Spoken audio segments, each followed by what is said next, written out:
Nah, yang bertakwa itu yang berhasil mengalahkan bisikan dan berhasil mengendalikan nafsunya.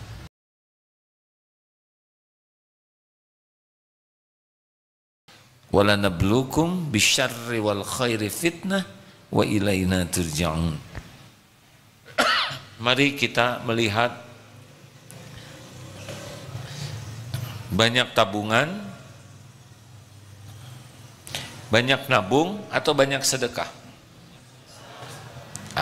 Saudara berat ini, auranya nggak kuat. Ya sok atuh nabung ya. Mana yang paling lebih Allah sukai? Kita menahan atau banyak sedekah? Jadi bahagia tuh di mana? Dinahan atau memberi? Mulia di mana? Pelit atau dermawan? Selamat itu pada pelit atau dermawan? Jadi kalau kita mendengar perintah sedekah, itu langsung kebayang kita bakal bahagia. Cuma ya itu dia, si setan membisiki fakir, takut miskin, dan mengajak berbuat jahat, yaitu pelit. Tinggal saudara mau pilih yang mana aja. Surat Al-Baqarah berapa tuh? Yang setan, yaitu fakro tuh, setan mengajak kepada kefakiran dan perbuatan buruk, sedangkan Allah menjanjikan. Ada yang hafal? Al-Baqarah. Doakan saya supaya bisa hafal seperti Ustadz Adi Hidayat, enak betul tuh. Di atas saya ngapalin tempatnya, lupa isinya, ya enggak?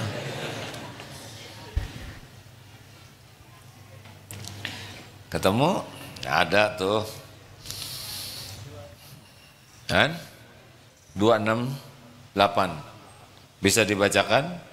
Supaya tahu saja bagaimana. Quran Surah Al-Baqarah Surah kedua ayat 268.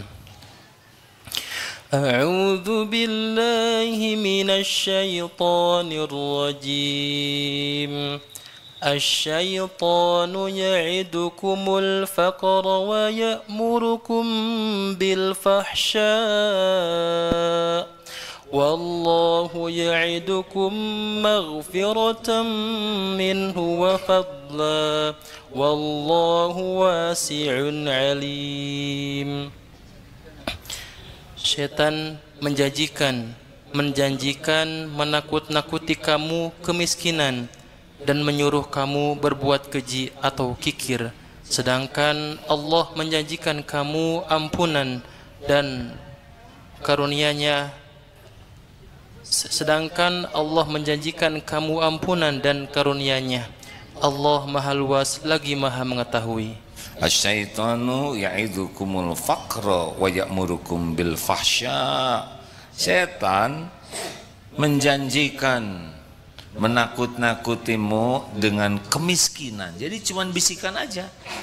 Bahannya nafsu pengen pelit, dibisiki oleh setan supaya pelit dan nyuruh kita pelit. Sedangkan Allah, wallahu ya'idukum maghfiratan minhu wa fadlan wallahu wasi'un alim.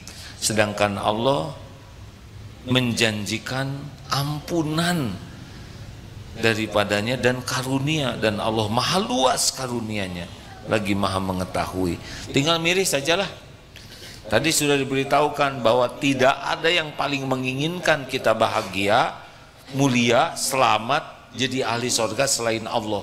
Dan pintunya adalah perintah-perintah Allah. Tapi kita diberikan nafsu yang maunya melawan perintah Allah. Dan ada setan yang bagian ngebisikin terus. Keputusannya ada pada saudara. Nah, yang bertakwa itu yang berhasil mengalahkan bisikan dan berhasil mengendalikan nafsunya. Mau tahu ciri nafsu apa? Nafsu itu tidak suka, seperti tahajud. Nafsu maunya kita tidur atau tahajud. Nah, dah jelas. Nanti nih bakal ada kotak infak lewat. Itu bisikannya ada tuh.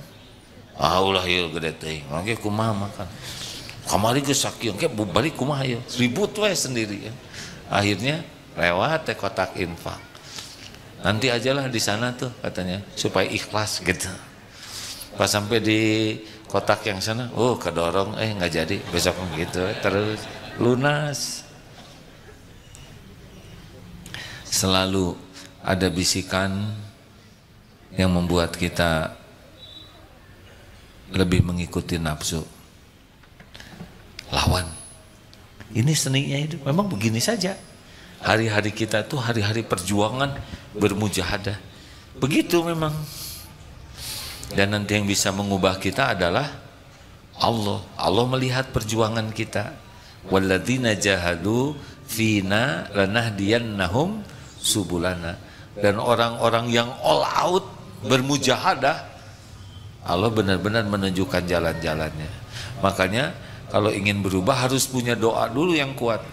Allahumma hdini li ahsanil akhlaq la yahdi li ahsaniha illa anta. Ya Allah, tunjukkan kepadaku akhlak yang baik. Tidak ada yang dapat menunjukkan kepadaku akhlak yang baik illa anta, selain Engkau. Washrif anni sayyi'aha la yasrifu anni sayyi'aha illa anta. Ya Allah, palingkan dariku akhlak yang buruk. Tidak ada yang dapat memalingkan aku dari akhlak buruk selain Engkau. Allahumma atin nafsi taqwaha wa zakkiha. Ya Allah, berilah kepadaku, anugerahkan kepadaku jiwa yang takwa dan sucikan jiwa ini. Allahumma atin nafsi taqwa wa zakkiha anta, engkau khairu man zakkaha, sebaik-baik yang bisa mensucikannya. Anta waliyuha wa maulaha, engkaulah pelindung dan penolong jiwa ini. Jadi kita bisa berubah, itu diubah oleh Allah. Doa yang banyak, mujahadah mengalahkan nafsu. Caranya lihatlah perintah Allah tuh, ini dia, ini dia. Jaga wudhu, ini dia, ini dia. Pasti malas berwudhu, benar? Ini dia, jaga wudhu. Jangan banyak bicara. Faliyakul khairon auliyasmut. Mulut pasti mau celetak-celetuk. Mulut mau berkomentar. Mulut mau segala diceritakan. Mulut mau segala ditanyakan. Mulut mau bunyi aja. Tapi dengan iman tidak. Allah hanya mengizinkan dua hal. Berkata baik atau diam. Yang bahagia yang mana? Yang banyak omong, banyak celetak-celetuk, banyak komentar, banyak bicara, atau yang bicara baik atau diam? Pasti yang memilih yang kedua, yang bahagia. Kenapa? Karena itu yang Allah sukai. Jadi ibu-ibu, ini ada tamu ibu-ibu ya. Hati-hati kalau ngobrol. Nanti pas ibu ngobrol, orang-orang jadi tahu, oh si ibu ini pasti nggak bahagia hidupnya. Iya, karena orang yang bahagia itu yang melakukan yang Allah sukai. Allah tidak memberikan bahagia pada perbuatan tidak baik. Tukang rumpi, tukang gibah, tukang ngobrolin orang, nggak ada cerita dia bahagia. Wajahnya aja nggak enak dilihat, sebel banget ya. Amit-amit. Nggak ada orang ngomong kejelekan orang dengan senyum. Amit-amit ya. Dia itu nyebelin. Nggak nyambung. Ototnya oleh Allah diatur. Orang yang cakep aja ngomong jelek, jadi jelek. Sudah, jangan dilanjutkan. Jadi ibu, saya ini bahagia. Saya ini bahagia, nggak seperti orang itu tuh. Pasti nggak bahagia ya nggak? Orang bahagia nggak usah ceritakan bahagia. Orang bahagia itu kan memancar. Wajahnya, tutur katanya, gerak-geriknya memancar itu. Dan kita ketemunya juga ikut bahagia. Saya bahagia. Tahu nggak saya lagi bahagia? Gak tahu.